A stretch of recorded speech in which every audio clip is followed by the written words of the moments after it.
We start out in Minneapolis, where the Timberwolves looking to go up 3-1 against the Lakers, who are trying to even up the books there.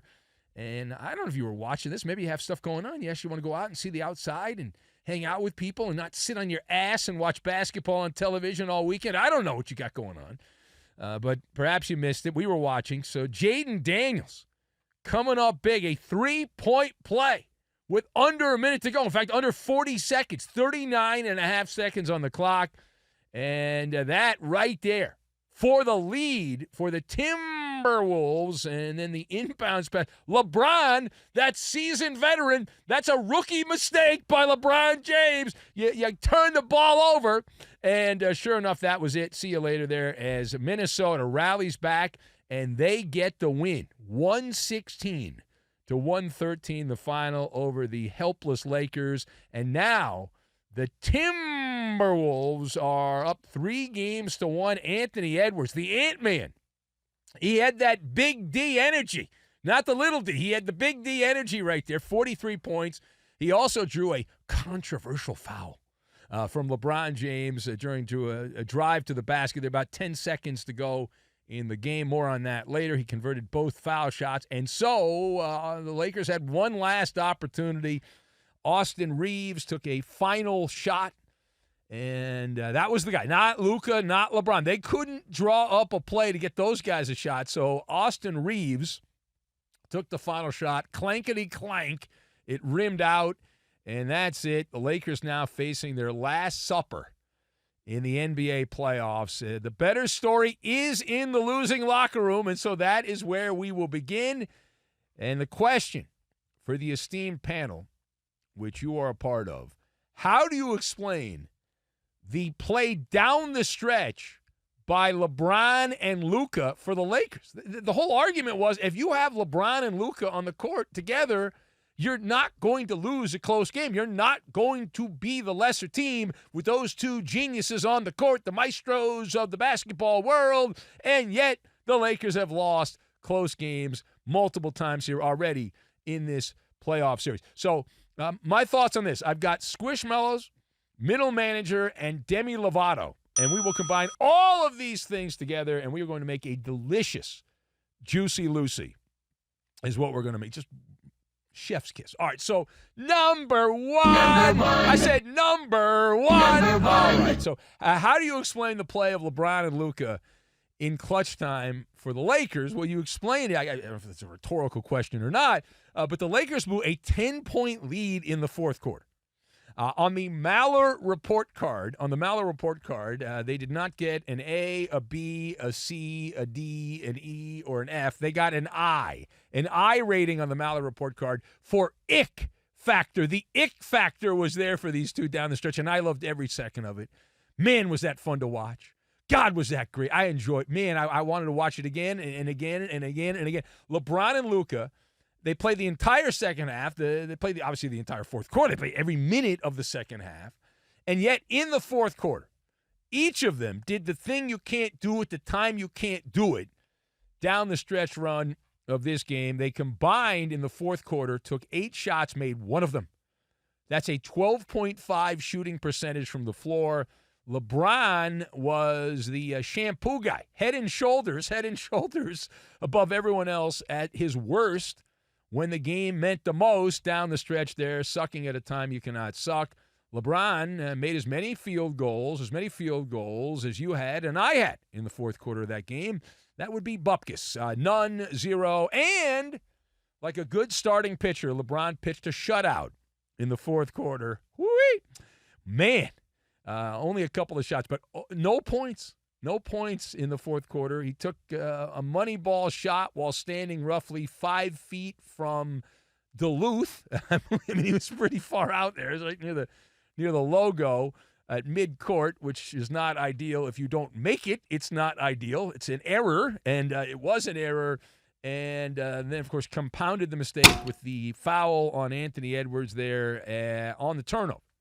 So the most experienced player in the NBA, and he coughs up a fur ball with that turnover. Now, the bigger issue here, though, is if you look at key pressure situations for the Lakers in this series against Minnesota, what has been the common denominator in these games? The games have been close for the most part. Right? There was an early on blowout. But if you look at the fourth quarter, game on the line, LeBron and Luka have been squishmallows down the stretch. The Raggedy Ann version, if you will, here. Now, what is my supporting evidence? Let's go to the stats. Now, the eyeball test says these guys have been bad. But what is the supporting evidence to back up the eyeball test? So here's the supporting evidence. Let's go to the numbers. Luka, in the fourth quarter, in this series against the Timberwolves, has taken 17 shots. He's missed 12 of them. He's shooting 29.4% from the floor in the fourth quarter of playoff games.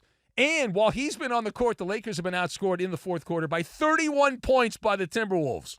Luka, man, somewhere Nico Harrison has a Cheshire Cat smile from ear to ear. Told you, he's a fatty. He's not in shape. All right, how about LeBron? Oh, God, greatest of all time. LeBron sycophants will tell you that LeBron is so much better than Michael Jordan, a gift from the gods. Well, in the fourth quarter here, LeBron James, who's a freak of nature, has taken 20 shots in the fourth quarter in the series, and he's missed 13 of the 20, shooting 35%, which compared to Luka is pretty good. However, while he's been on the court in this series, the Lakers have been outscored by 34 points plus minus in the fourth quarter. So combined, Luka and LeBron, while they've been on the court, a minus 65 on the plus minus while they've been out there. Whee! All right, now. Take that for that. Yeah, there you go. Put that in your pipe and smoke it. All right, now, page 2. The big storyline, I guess, afterwards is people were up in arms. How could the Lakers play all of their guys this entire second half? J.J. Redick getting put on blast, the coach, podcaster of the Lakers. Now, where do you stand? Where do you stand on J.J. Redick getting absolutely killed for playing the same 5 guys the entire 24 minutes of the second half? So my position on this is pretty simple. We know how this works. Redick was hired as a liaison to LeBron James. Redick is doing what LeBron tells him to do. It's not that difficult to figure out. LeBron has always had sock puppets as coaches, other than Eric Spoelstra, and that didn't go so well in Miami. There was a loggerhead situation, actually more with Pat Riley. But if you look at it here, Redick has no business being a coach. I think most of us know going in that he's a bit of a fraud as a head coach, and he's been exposed here. Unorthodox, but you're just doing, in this case, you're just following the wisdom of LeBron. You're a middle manager, that's what you are, and you're taking your cues from LeBron. He's your podcast BFF, right? Whatever LeBron wants, LeBron, blah, blah, blah, blah, blah. That said, on this one, I'm actually okay with it. Like, I'm not going to kill Redick for playing the guys the entire second half. I'm not. And here's the thing. Like, there's that mantra in sports, you dance with the one who brought you. Right? And this was for essentially elimination. I mean, the way the Lakers played it, they admit they're not going to come back. They have no chance. Like, you don't play your starters the entire second half if you think you can lose that game and still come back and win. That is an admission from the Lakers. We're cooked. Like, we had to win this game. We will play our guys because if we lose this game, we're not winning the series. And so by losing that game, it's over.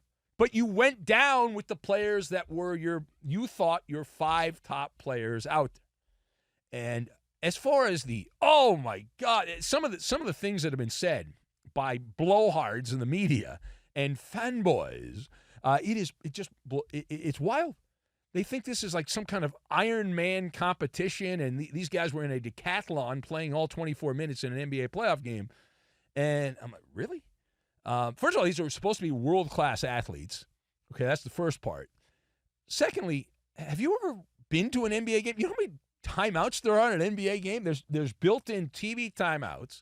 There's actual timeouts for strategy for each team. There's downtime when teams are shooting foul shots. There's a lot of downtime. Like, the idea that you are playing this grueling, unbelievable test of the human body, and it's just nonsense. It's just now I know it's not the norm to play every single minute, but again, J.J. Redick and LeBron would not have done this if they thought they had a chance to come back and win the series without winning that game. You don't do that. Now, the other part of it, which is really amusing to me, is they're not the only ones that played down the stretch. Like in the fourth quarter, Anthony Edwards, Julius Randle, and Jaden McDaniels played all 12 minutes in the fourth quarter. But really what this accomplished is it's a not so subtle way of calling out Rob Pelinka, who just got an extension because Nico Harrison handed him Luka Doncic and whatnot. And so it's a flawed group. That's what J.J. Redick and his boss LeBron are saying. It's a flawed group. And they don't trust the piecemeal roster. That they only trusted 5 players on the roster in the second half of what was essentially an elimination game. And so that's it. But imagine, if you will, being handed for a broken down unibrow, and that's about it, being handed Luka, and yet you get this thing on a silver platter and you're still about to be eliminated in the first round of the playoffs. It's fascinating to me. It's not good enough. Like, what do you need? What do you need? The Greek Freak? Does he have to come in there next? Like, who else you need? How many other players do you have to get on your hands? It's absurd. But here we are. All right, now turning the page. So let's go to the Eastern Conference early game on Sunday. Early game in Motown. And you had Karl Anthony Towns, Kitty Cat, who, remember, he did nothing in the second half. I think it was game 2, just completely missed. Karl Anthony Towns made the go-ahead three-pointer in this game. Another controversial finish here. There was less than a minute to go, 46.6 seconds on the game clock. He finished with 27 points, and Jalen Brunson getting it done, 32 points, 11 assists. The Knickerbockers get past the Pistons by the skin on their chinny chin, 94-93. So they take a 3-1 lead on the brink of advancing to the second round of the playoffs. The controversy here, if you saw it, you know what I'm about to bring up. Tim Hardaway Jr.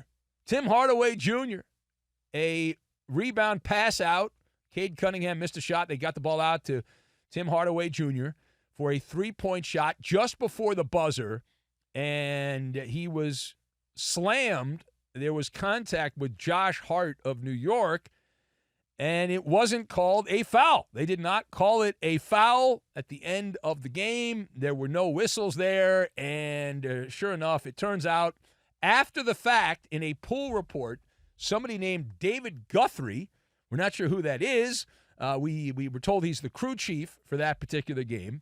So David Guthrie said afterwards, "Bad job by us. We should have called the foul. We screwed up. We effed up." Yes, post-game review, they said, "We observed that Hart made body contact." That's just the New York guard, Josh Hart, made body contact that is more than marginal on Tim Hardaway Jr., and a foul should have been called. Had the foul been called, the Pistons would have gone to the foul line for not 1, not 2, but 3 foul shots, down by 1, and would have had the lead and likely won the game. So what does this referee admission of bad job by us, we blew the foul call, do for J.D. Bickerstaff and the Pistons? Okay, so this is like, hey, I know you were going to win the lottery, but, we didn't actually process your request for those numbers. The machine broke, and it just is bupkis, right? It's bupkis is what it is. It's the NBA playing the Demi Lovato song, "Sorry, Not Sorry." The NBA's like, "We're sorry, but we're really not that sorry." We're not that sorry. Detroit can read the sign on the cash register if they want. All sales are final. All sales are final, and no refunds, no exchanges. That's it. And you can sulk all you want. It's not changing, and the call stands. You're screwed. So that's essentially what all that means. Like you come on and say, it's like, okay. It's like this whole 2-minute report thing that they've had for a number of years now in the NBA. It's just pouring salt on the wound is what it is. It's just pouring salt on the wound. That's all it is.